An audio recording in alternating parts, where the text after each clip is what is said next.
Good morning, welcome to another edition of Cooking with Stratocasters.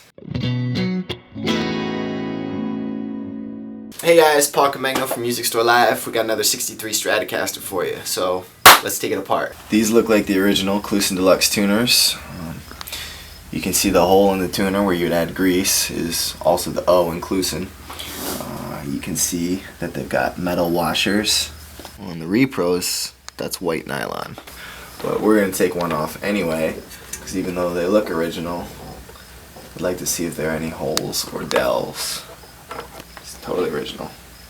There's no signs of overspray, there's no heavy checking. This is all natural wear. You can tell that the original owner was pretty much a rhythm player, maybe a middle of the fretboard blues player. There's practically no wear up here towards this end of the neck. This yellow stain that you see here, after the bodies were cut, Fender would dip all of them in this yellow stain and then send them on down the line. They clear coat them and then they shoot the red and then they shoot the black for the sunburst.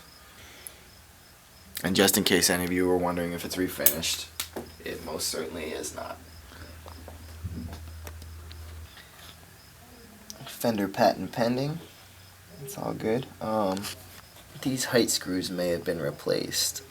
You can see this heavy pick spot in the original pick guard where it's getting down into the black ply. Old school 3-point knobs. The new ones have 4. They don't look relicked or sanded in any way. They just look old. Here's our body date. November 63. Pots date 6340 something or other. 6347, if that makes sense, and then 6329. Original 3-way switch. Solder joints look nice and gray. Now everybody's favorite part of the show. Let's carefully remove the pickup cover to make sure they haven't been rewound. Don't just start removing covers on your old Fender pickups, because these windings are very small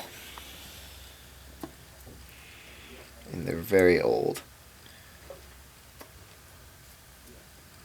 If it's tight,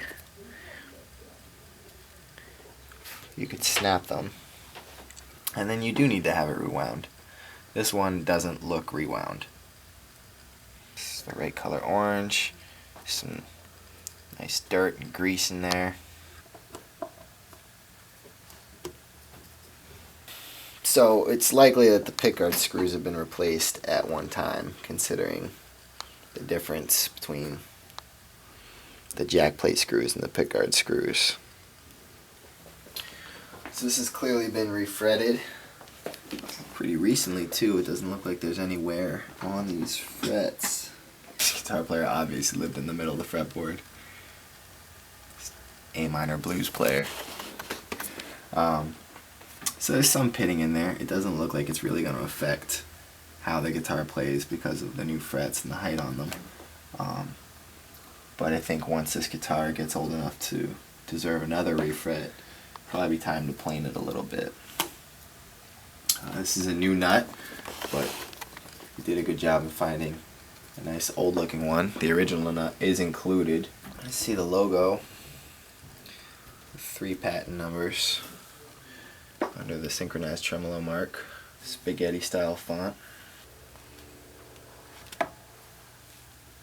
I had to look at this pretty closely because it's got some of the original finish right there over the 3. You can see that little tail. It tells us it's a 3 and not a 2. The B is obviously the nut width. 2 is the model Stratocaster, right behind Telecaster. 83 at the 1st fret, and 99 at the 12th. So this is pretty handy to help us tell the neck shape. You pick these up at like Home Depot or Lowe's or something. But because it's metal, don't ever just put it on the neck. I've got 2 nice thick pieces of tape on here.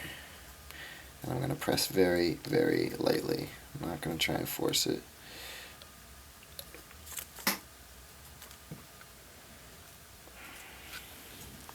It's pretty much the standard early 60s D profile. So we've just gone through it. It's practically all original. The only things we can find are these obvious tremolo springs here, and then maybe just a couple of the height screws on the saddles. Obviously somebody has been playing it a lot and keeping it in good shape. So you have it, 99.9% original. Let's put it back together and get it photographed.